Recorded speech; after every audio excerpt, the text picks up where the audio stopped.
pengalaman yang diketengahkan datangnya dari seorang budak lelaki yang telah pun, boleh saya katakan seorang lelaki dewasa lah, yang menjalani perkhidmatan negara. Dan perkara ini sering kita dengar tentang gangguan-gangguan menjalani perkhidmatan negara, mungkin di tempat mereka berlatih dan sebagainya. Tapi pengalaman ini telah pun diceritakan oleh anak lelaki kepada ibunya. Kemudian ibunya menulis email ini kepada saya. Dan kisah yang menghantui anak lelaki Hajah Saudah berkongsi pengalaman. Saya tidak akan sebut di manakah tempat ini berlaku.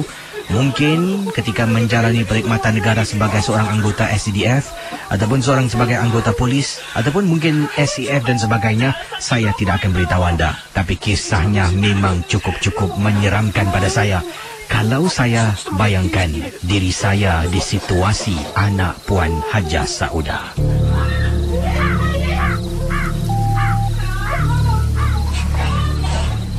Selamat tengah malam dan selamat misteri jam 12. Nama saya Hajah Saudah. Casey boleh panggil saya Puan Saudah. Sudahlah.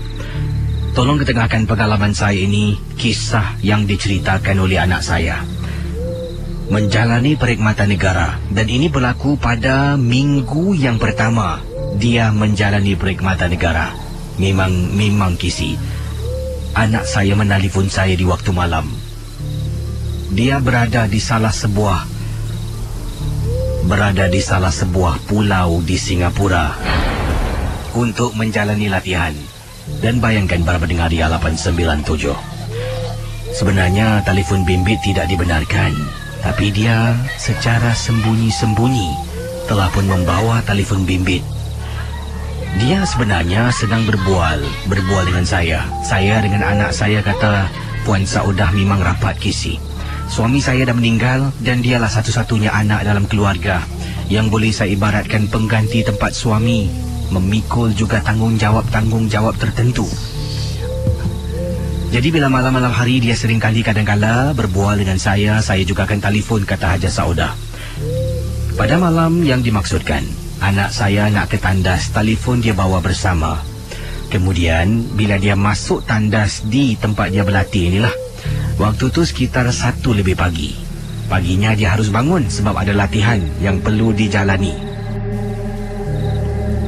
Bila berada dalam tandas, selepas dia legakan diri, dia nak keluar dari tandas.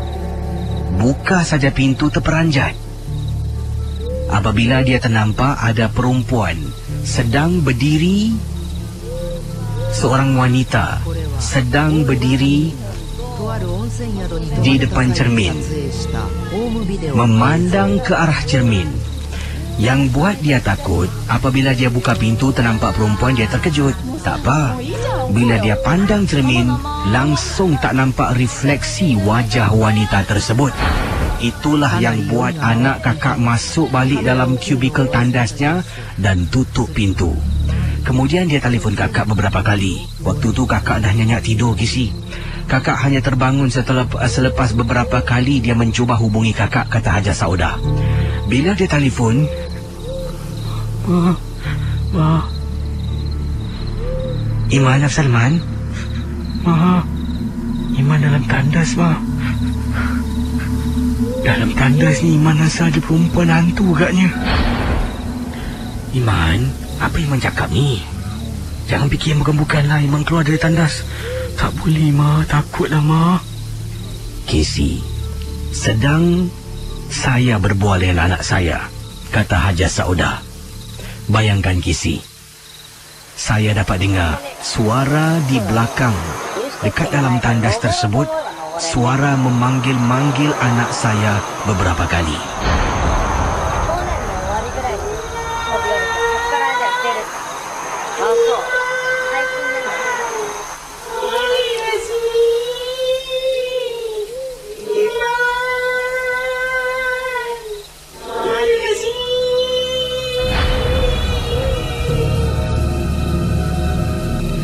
Dapat saya dengar suara memanggil-manggil anak saya, Iman, Iman, marilah sini. Nak suruh anak saya baca doa dalam tandas, Casey. Macam mana? Saya kata pada anak saya, keluar dan lari masuk ke bank balik. Tapi anak saya memang Casey, dia memang jenis yang penakut. Tapi hairan, macam mana dia boleh pergi tandas malam-malam tu seorang diri? Nak marah tak boleh, perkara dah berlaku. Kemudian saya dengar bunyi hentakan, seolah-olah saya boleh bayangkan kata sahaja saudah. Tandas-tandas di sana tu pintunya dihentak kuat-kuat, bergegah, bergoyang.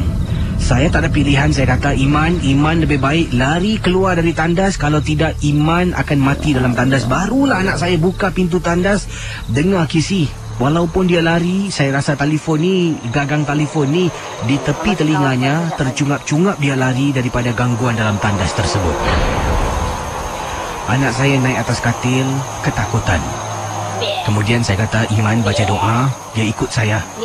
Dia letak telefon, dia tidur. Saya satu malam tak boleh tidur, Casey. 5 minit, 10 minit saya tengok telefon. Takut-takut anak telefon. 5 minit, 10 minit saya akan tengok telefon.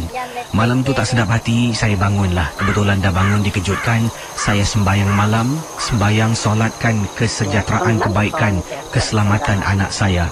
Itulah pengalaman saya, Casey. Anak saya berada di salah sebuah pulau di Singapura ketika menjalani perkhidmatan negara. Terima kasih dan juga selamat tengah malam, Casey. Okey, saudara. Ini memandangkan kisah tentang perkhidmatan negara dan saya ada beberapa email ni. Tapi ini email yang pernah saya baca lah. Cuma saya cuba dapatkan kembali yang saya simpan ni. Banyak ni Okey, antara tajuk-tajuk ni. Dan tempatnya mungkin tempat yang sama, saya tak nak beritahu anda, tetapi ini tajuknya penampakan kakak cantik dalam tandas waktu NS. Pontianak dalam tandas ketika menjalani perkhidmatan negara. Casey tolong bacakan pengalaman kisah ternampak kakak cantik dalam tandas. Ni pun NS jugalah